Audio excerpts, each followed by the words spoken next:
वतन वतन मेरे आबाद रहे तू। इस खबर के प्रायोजक हैं सार्थक एंटरप्राइजेज, तिरवा रोड। संजय दुबे आप सभी से निवेदन करते हैं कि यदि आप सबसे कम दामों में सीमेंट, गिट्टी, मोरम प्राप्त करना चाहते हैं तो आइए सार्थक enterprises, Tirwa road, Samajwadi party के सामने स्थित दुकान में एक बार सेवा का मौका जरूर दें। हमारा मोबाइल नंबर है 70072 47660। दूसरा मोबाइल नंबर है 98387 38990। संजय दुबे की तरफ से सभी देशवासियों को स्वाधीनता दिवस की हार्दिक शुभकामनाएं। वतन वतन मेरे आबाद रहे तू।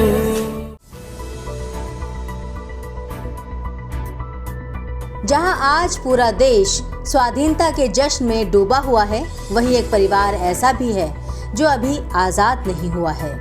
दरअसल वो गरीबी की गुलामी में जकड़ा हुआ है और फिलहाल अब तक तो ऐसा नहीं लगता कि वो इस गुलामी की दास्तां से अलग हो सकता है, गुलामी की बेड़ियों से अलग हो सकता है। तकलीफ होती है जब हम इस तरह की खबर देखते हैं। तकलीफ होती है जब हम ये दृश्य देखते हैं कि ऐसे प्रशासन का क्या फायदा जब जहां व्यक्ति परेशान रहे। वर्तमान सरकार राम राज्य की दुहाई देती है, वर्तमान सरकार राम राज्य लाने की बात करती है, लेकिन राम राज्य का क्या यही हश्र होता है कि एक इंसान पिछले कई सालों से लगातार पीड़ित रहता है। प्रशासनिक संवेदनहीनता के चलते कन्नौज में एक बुजुर्ग दिव्यांग का परिवार घर छोड़ ग्रामीणों की दया पर जीवन काट रहा है। क्या मकान था पूरा गिर गया। हम जब गए थे पड़ोसी लोगों ने निकाला हमको, तब हम दूसरे मकान में शिफ्ट हुए, दूसरे के मकान। हम ऐसे गुजारा कर रहे हैं। किसान क्रेडिट कार्ड में से 1,94,000 रुपया वो भी निकाल लिया लोगों ने। अब हम बिल्कुल बेबस। ये है कन्नौज के सदर ब्लॉक का आकिलपुर गांव। ये कहानी यहाँ के 70 वर्षीय दिव्यांग करुणा शंकर दुबे की है। करुणा शंकर को कुछ साल पहले पैरालिसिस हो गया और उनके शरीर का एक साइड का हिस्सा बेकार हो गया और वो मानसिक रूप से भी कमजोर हो गए। पत्नी ने उनका छोटा सा खेत बटाई पर उठा दिया। खुद पत्नी खेतों में मजदूरी करने लगी। बटाई और मजदूरी की रकम से वो किसी तरह पति का इलाज व घर का खर्च चला रही थी। हम दूसरे के हमारे चाचा के लड़के थे, उन्होंने कहा भैया मेरे घर में रह लो, और क्या करें। अब वे लोग बाहर रहते हैं, कभी आ सकते हैं, तो हम कहाँ जाएंगे। और क्या ये भाई हमको कुछ मिलना चाहिए। अच्छा, अब गांव में प्रधानी गांव है, इसमें कोई कॉलोनी या किसी ने कुछ आपके लिए? प्रधान तो कुछ कर ही नहीं रहा। प्रधान तो कर चाहता तो कद का के आएगी भैया, कब आएगी हैं? मकान तो सबरा ढेर हो गया, दूसरे के मकान में रह रही है। आ जाएं लोग अपने बच्चे लेके, हम कहाँ जाएं बताओ। कहूँ जेबे की तो रास्ता है नहीं, कहीं ले जाए भाई। गृहस्थी है, बच्चे हैं, गोरू घरा हैं, कहाँ ले जाए।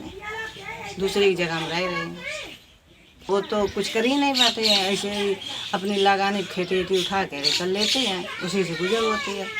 परेशानी तो बहुत होती है, लेकिन क्या करें, कुछ नहीं कर सकते। वो तो विकलांगे हैं, भैया है, वो भी ऐसा है, क्या करे, कैसे करेगा, कैसे गुजर होगा मेरा। जो कुछ करते हैं हम भी करते हैं, और मेरी तो कोई ऐसी है नहीं जो कि चलो भाई नौकरी पैसा कहीं करें, क्या करें। कितनी समस्याएं हैं आपकी? बहुत समस्याएं हैं, ना कुछ बाहर से आता है, ना कोई मदद करता है। बारिश में इन बुजुर्ग का कच्चा मकान ढह गया। जवान बेटी व पत्नी के साथ अच्छे दिन का इंतजार कर रही हैं। इस दिव्यांग की दास्तां तकलीफ दे है, जिसे सुनकर यही दिमाग में आता है कि सरकार गरीबों के लिए योजनाएं चला रही है और बहुत सी योजनाएं चला रही है, तो फिर ये परिवार सरकारी मदद से महरूम क्यों है? ये एक बड़ा सवाल है।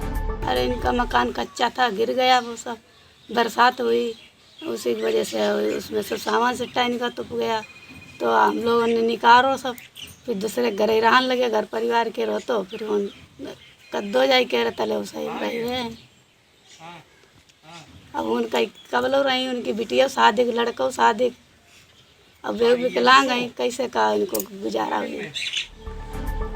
आकिलपुर के इस दंपति की बदहाली को देखकर यही कहा जा सकता है कि सरकार की जन कल्याणकारी योजनाएं महज दिखावा है, जिसे सरकार के मंत्री भाषणों में और सरकारी अफसर कागजों में ही पूरा करते हैं, जबकि हकीकत ये है कि करुणा शंकर जैसे असहायों को कभी सरकारी जन कल्याणकारी योजनाओं का कोई फायदा ही नहीं मिल पाता।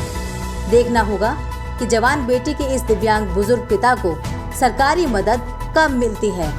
द पंचौरा न्यूज के लिए कन्नौज से दिलीप वर्मा के साथ मुजाहिद मजीदी की रिपोर्ट।